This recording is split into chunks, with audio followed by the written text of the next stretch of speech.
Time to do another toy box video, but this time it'll be exactly like every other episode. Literally nothing's changed. I remember in the late 2000s when I was a wee young lad, there was lots of collectible merchandise for classic horror films, mainly the Universal monster films, a little bit of other stuff, and as the years went on, it kind of seemed like there was more emphasis on like the modern characters like Freddy and Jason, Scream. You started seeing less of the classic stuff. And now we're starting to see a bit of a revival in some Universal monster merch. NECA also has like a Nosferatu and a London After Midnight figure. I don't think they've come out yet.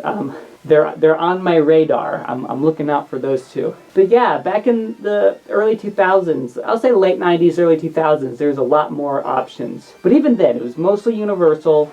Not a lot of more obscure classic horror films, but one company, I think Aztec Toys, I believe was the original name, but you might know them better, has Mezco, decided to tackle the topic, the subject matter of silent horror films. They did a whole line of figures based on silent horror cinema. It was called Silent Screamers, which is a pretty cool idea. It's basically like if you're familiar with Movie Maniacs, it's Movie Maniacs, but if it was just silent horror films. Definitely a niche topic, but there are the classic horror fans, such as myself. They should be all over it, right? Well, I don't think it sold very good. I think it did okay. You can still get these things really cheap in the aftermarket. At the most, you'll probably spend $30 on one of them. That's including the shipping.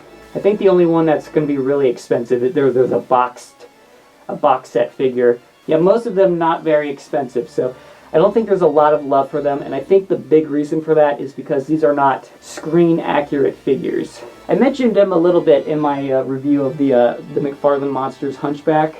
They kind of took this approach of being more stylized. They're kind of like suggestive of the original films, but they took some liberties with how things were designed. I think that was kind of like a Mezco thing at the time, but some earlier Mezco figures definitely were a little bit more stylized, but because these silent movie characters don't get a lot of action figures made out of them, I think it might have been disappointing for some people. It's like, oh, I can finally get an action figure of Dr. Caligari, but it doesn't look anything like the movie. It's kind of, you can kind of tell it's Caligari, but it's not the movie version. So I think that's maybe why these didn't do super great. But they're still pretty cool, and they definitely remind me of that era of collectibles.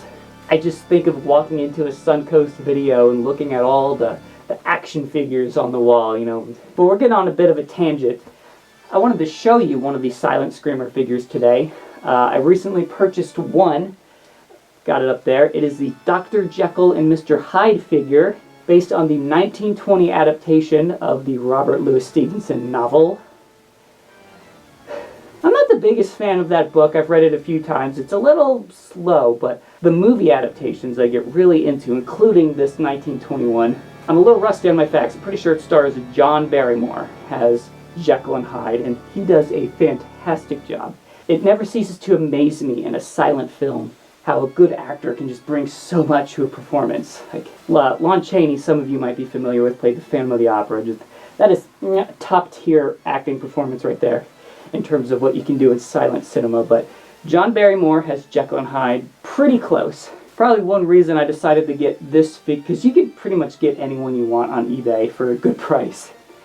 They're abundant, but I decided to get this one because, one, I don't have any Jekyll and Hyde figures right now. They don't make a lot of Jekyll and Hyde figures. He's such an iconic character, but it's kind of slim pickings. I mean, do people even know who Jekyll and Hyde is anymore? I remember, like, maybe a little over 10 years ago, I did have the Aurora model kit of Jekyll and Hyde, and I had one of my friends over who was, like, in his early 20s at the time, we'll say. So early 20s, this was, like, maybe 10 years ago, and he was looking at my stuff, and he's like, Jekyll and Hyde, that sounds familiar. Where have I heard that from? I'm like, I don't know, it's one of the most famous characters from our culture. What do you mean, what do you know it? There's a book, there's a ton of movies based on it. Turns out he knew the character from the Page Master. And that was it. A little disappointing, but Also, good for the page master for at least introducing kids to culture, I suppose. Let's look at the figure now. So here it is, a very over-the-top stylized version of this character. I'm going to show you the display base really quick here. It has this like big... This was back when action figures, at least in the adult collector market, came with massive display bases that were overly detailed. We have this little like pavement, kind of like a London street covered in blood. And then there's just a big puddle of blood to extend it a little bit further. The little sewer grate right there. You have this wall, which is cardboard right there. There's more to it on the other side, but I'll get to that in a minute. First, let's check out Mr. Hyde. So if you've seen this version of the character in the original movie, you'd think, yeah, this is a decent representation, but it is definitely... some liberties were taken. It's stylized. But like, he had this like cone head kind of thing going on. He had these long, bony fingers. It definitely looks like him. I even think one of his eyes was kind of like squinted like this one, so it captures the look of the character. This does look like him, but they exaggerated it a bit. Like some of the extra details, like this hunchback kind of pumping out of the trench coat there. But they get the spirit of the thing, so this is what most of the silent screamers are like. It does look like the character, but it's not screen accurate. I think the only one that does not look anything like the character is Frankenstein from the 1910 version, which was directed by Thomas Edison, allegedly. I think there's some controversy about that, but basically Thomas Edison at least produced a 1910 version of Frankenstein. It was the first adaptation, and the figure looks nothing like the movie version. So the other ones, like this guy, they're in the ballpark. But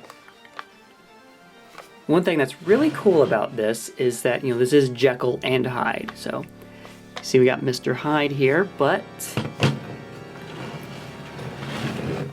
you can pop open these halves here. If I can get this. There we go. So Mr. Hyde actually breaks open, and then you have Dr. Jekyll inside of him. Very symbolic, right? He's inside. In the book, in the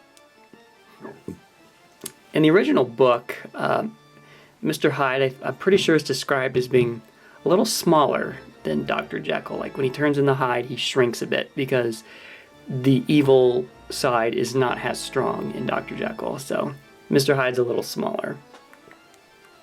If my memory's correct, I'm pretty sure that's how that worked. But I did think it'd be neat to have a version where maybe Mr. Hyde starts off kind of small and then has the evil gets out of control. Maybe he grows larger, like what we see here. But yeah, in the movie, there's not this big of a height difference. I think this is mainly because, A, this is an extra figure that came in the pack. You know, this isn't supposed to be like it's not supposed to be like a two-pack figure. It's just one figure. So this is more of an accessory. So that's one reason, and the other reason is because of the gimmick of he fits inside. So that's why we have this little Dr. Jekyll. Which I'll get him out of the way, and we'll just take a closer look at him. I don't think this is really a screen accurate look of John Barrymore. I don't think, like, it kind of looks like him. Like, screen accuracy was not the goal with any of this, so it's fine.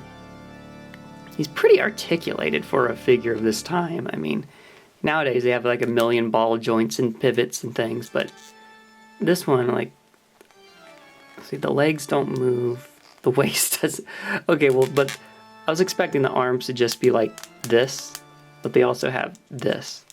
So for a 2000s action figure that's, you know, meant to be more to look at, not to play around with, that's a lot of articulation. Now let's check out the other side of this base. This is the, oops, stick that back up there. This is another neat feature of this whole set right here. you know, it's not, they don't just have the gimmick of Jekyll can be inside of Hyde, but they also have the double-sided display base, so you can display it to see Hyde or Jekyll, or you can have it kind of, I was kind of having it like turned to the side so you can see both of them. I don't know, that's just really neat. I love that, and I love all the accessories, all this like laboratory equipment and such. And you can customize this pretty much any way you want. It doesn't really matter where the parts go. Like you got this little, I think this is a Bunsen burner. I don't know. I'm not a scientist. I don't know all the terms, but you can put this on there, take that off. You put this one on here. Like they all have a little slot, so you can fit whatever. I don't know if that one wouldn't go on there, but this one can go on there. So you can kind of mess around with it. It's got little test tubes that fit in this thing. I think it's missing 2 of them. I did get this loose, so a few parts are missing. I believe we're missing some test tubes. And if you look at the base, you can probably see there's some holes down here. There's supposed to be 2 more of these things that go there, but those are gone, I guess.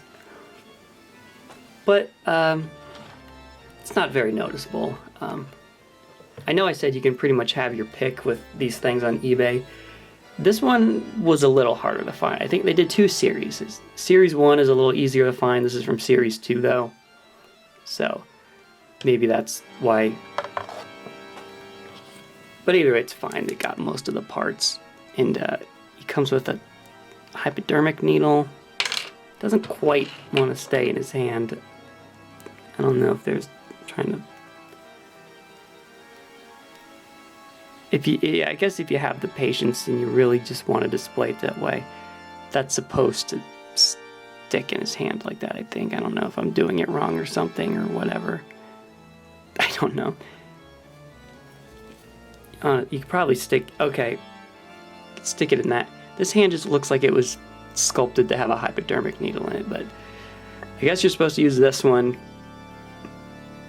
Maybe you can fit something else in this hand, I don't know. Let's see. Does this want to go in there?